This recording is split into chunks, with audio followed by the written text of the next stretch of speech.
Hi friends, welcome to my channel. ఈరోజు topic వచ్చేసి అందరికీ ఎంతో ఇష్టమైన మామిడి పండును ఎలా తినాలి, ఎలా తినకూడదు, అసలు మామిడి పండు తినటం వల్ల మనకు కలిగే ఆరోగ్య ప్రయోజనాలు ఏంటో ఈరోజు తెలుసుకుందామండి. మామిడి పండు అంటే ఇష్టం లేని వారు ఎవరు ఉండరండి. చిన్నపిల్లల నుండి పండు ముసలి వాళ్ళ వరకు మామిడి పండు అంటే ఎంతో ఇష్టంగా తింటారు కదండి. మామిడి పళ్ళ సీజన్ ఎప్పుడు వస్తుందా అని ఎదురు చూస్తూ ఉంటారు. మరైతే ఆ మామిడి పండును ఎలా తినాలి, రోజులో ఎన్ని మామిడి పళ్ళు తినాలి, మామిడి పండు తినడం వల్ల మనకు ఎలాంటి ప్రయోజనాలు ఉన్నాయి అని తెలుసుకోవడం కూడా చాలా అవసరం. మరెందుకు లేట్ తెలిసేసుకుందాం. మనం మామిడి పండు చూడగానే దాన్ని ఎంత త్వరగా తింటాము అని అనిపిస్తుంది. వెంటనే వాటర్లో కడిగేసుకొని కట్ చేసుకొని లేక డైరెక్ట్గానో తింటూ ఉంటాం. కానీ అలా తినకూడదని ఆయుర్వేద నిపుణులు చెబుతున్నారు. మరి ఎలా తినాలి అంటారా? మామిడికాయను కానీ మామిడి పండును కానీ తినే ముందు వాటిని ఒక 20-30 నిమిషాలు నీటిలో నానబెట్టుకొని తినాలంట. అలా చేయటం వల్ల మామిడి పండు పైన ఉన్న పొరలో అనే క్రియాశీల సమ్మేళనం ఉంటుంది. ఇది శరీరంలోని జింక్, ఐరన్, యాంటీ ఆక్సిడెంట్ల వంటి పోషకాలను గ్రహించే సహజ ప్రక్రియకు ఆటంకం కలిగిస్తుంది. అంటే మనం మామిడి పండు తిన్నాక మనకి ఏ ఏ పోషకాలు అయితే అందుతాయో వాటిని ఈ ఫైటిక్ యాసిడ్ అనేది మన బాడీకి అందకుండా చేస్తుందన్నమాట. అంతేకాకుండా ఫైటిక్ యాసిడ్ కారణంగా తలనొప్పి, మలబద్ధకం వంటి సమస్యలు వచ్చే అవకాశం ఉంటుంది. మామిడి పండ్లు పండించేటప్పుడు వాటిపై ఎన్నో మందులు కొడతారు. ఇంకా మామిడి పండు పెరిగి పెద్దయ్యే వరకు దానిపై దుమ్ము, ధూళి వంటివి పడుతూ ఉంటాయి. సో మామిడి పండు తినే ముందు కాసేపు నానబెట్టి తింటే ఫైటిక్ యాసిడ్ పోవడంతో పాటు నానబెట్టడం వల్ల మామిడి పండుకు మరింత తీయదనం వస్తుందంట.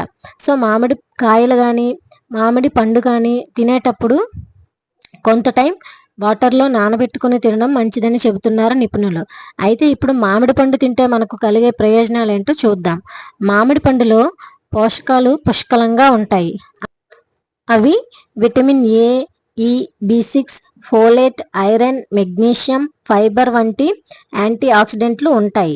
ఇవన్నీ కూడా ఆరోగ్యానికి చాలా మంచిది. మామిడి పండులో క్యాలరీలు ఎక్కువగా ఉంటాయి. ఈ కారణంగానే బరువు పెరుగుతారని చాలా మంది అనుకుంటారు. అయితే వీటిని తినడం వల్ల శరీరంలోని కొలెస్ట్రాల్ తగ్గి బరువు తగ్గుతుందని చెబుతున్నారు నిపుణులు. మామిడి పండులో పీచు పదార్థం ఎక్కువగా ఉంటుంది. ఇందులోని ఫైబర్ కారణంగా కడుపు నిండిన ఫీలింగ్ ఉంటుంది. దీనివల్ల జీవక్రియ కూడా పెరుగుతుంది. మామిడి పండులో క్యాలరీలు ఎక్కువగా ఉంటాయి కాబట్టి మితంగా అంటే తక్కువగా తింటే బరువు తగ్గుతారు, ఎక్కువగా తింటే బరువు పెరుగుతారు అని గుర్తుంచుకోండి. మనం తీసుకున్న ఆహారం సరిగ్గా జీర్ణం అవ్వాలంటే పండ్లు ఖచ్చితంగా తీసుకోవాలి.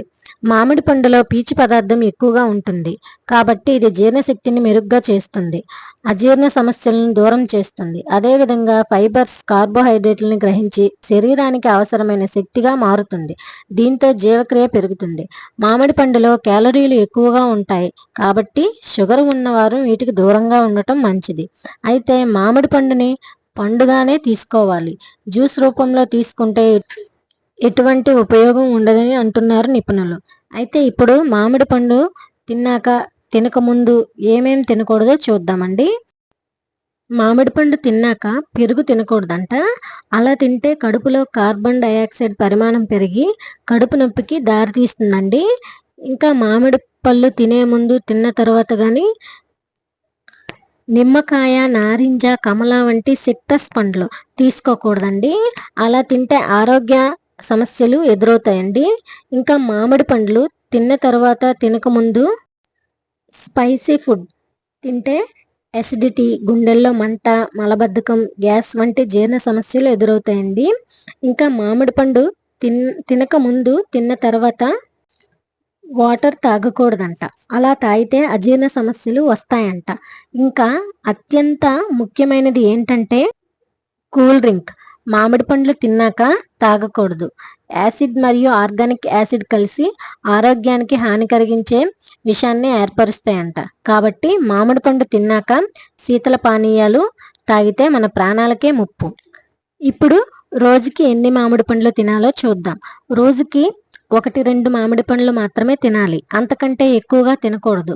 కాయ అయితే దానిని 2 భాగాలుగా చేసి మొత్తం ఒకసారి కాకుండా సగం ఒకసారి, ఇంకొక సగం ఇంకొకసారి తింటే మంచిది. ఎక్కువగా తింటే అజీర్ణ సమస్యలు, విరోచనాలు అయ్యే ఛాన్స్ ఉంది. సో మామిడి పండు తినేటప్పుడు ఈ జాగ్రత్తలు పాటించేయండి. మరిన్ని ఇలాంటి ఇంట్రెస్టింగ్ వీడియోస్ కోసం నా ఛానల్ని లైక్ చేయండి, కామెంట్ చేయండి, షేర్ చేయండి, సబ్స్క్రైబ్ కూడా చేసుకోండి.